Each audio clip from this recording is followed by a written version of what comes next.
The SMEC Samsung Machine Tools PL25L is a 2-axis slant bed CNC lathe with a rigid boxway construction for excellent stability during powerful cutting.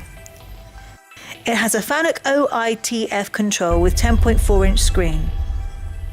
The maximum swing diameter is 520mm, maximum turn diameter is 380mm, and the bed length is 1030mm.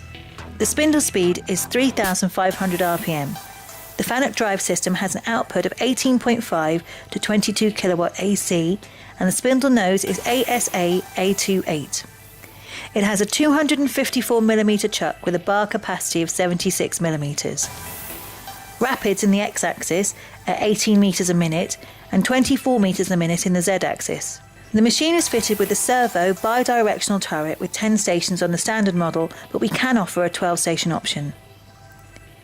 The index time is 0.25 seconds. Tooling shank is 25 by 25 millimeters, and the maximum boring bar size is 50 millimeters in diameter.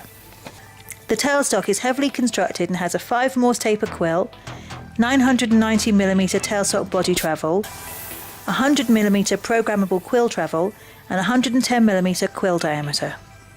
Standard features on this machine include swarf conveyor and bin, manual tool setting probe, 2 U-drill holders, 4 boring bar holders, 6 boring bar sleeves, 2 face turning tool holders, high pressure coolant system at 6 bar and lighting. We also offer a range of magazine bar feeds from 1200 to 1500mm. A 1500mm bar support unit is also available, as is a 3-meter magazine bar feed. All our bar feeds have 76mm capacity and can be fully interfaced in our showroom. Needless to say, we can also supply various style chucks and collet systems. For more information on the SMEC PL25L Slant Bed CNC Turning Centre, please go to our website www.dugard.com.